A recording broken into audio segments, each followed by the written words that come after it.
Finland, 1960. A group of teens were murdered in their camp at the lake bottom. Till now, it's a remaining mystery. However, there are some speculations. In the morning, while they were watching birds with the binoculars, someone discovered their tent is slashed down. All of them brutally stabbed to death. While investigation, Neil, one of them, miraculously opened his eyes. Additionally, his jaw was brutally broken multiple places and he was taken for emergency. People who called the police, they also saw a man running from the campsite in the morning and remember his face, and the sketch was drawn. Surprisingly, 4,000 people were called for interview. Because it resembled to so many people without uniqueness, police couldn't find any actual suspect. Case became cold for 40 years. In 2004, case was reopened.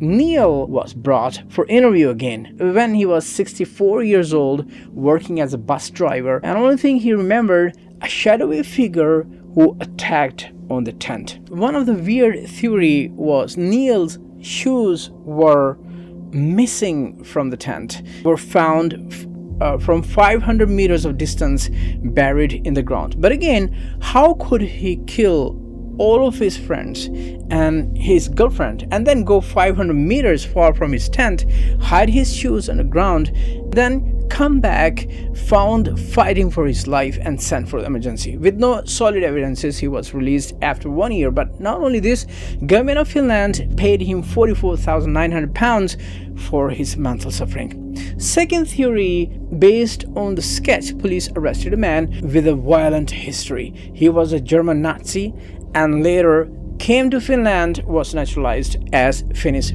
citizen.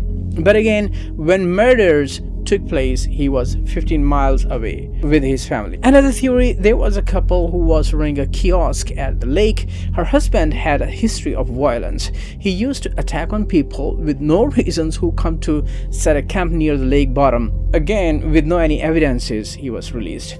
The only one supporting evidence was his neighbor came forward and gave a statement to the police about him and saying one evening while they were having drinks near the lake bottom, and he was boastfully speaking, "Don't you remember the 3 teens?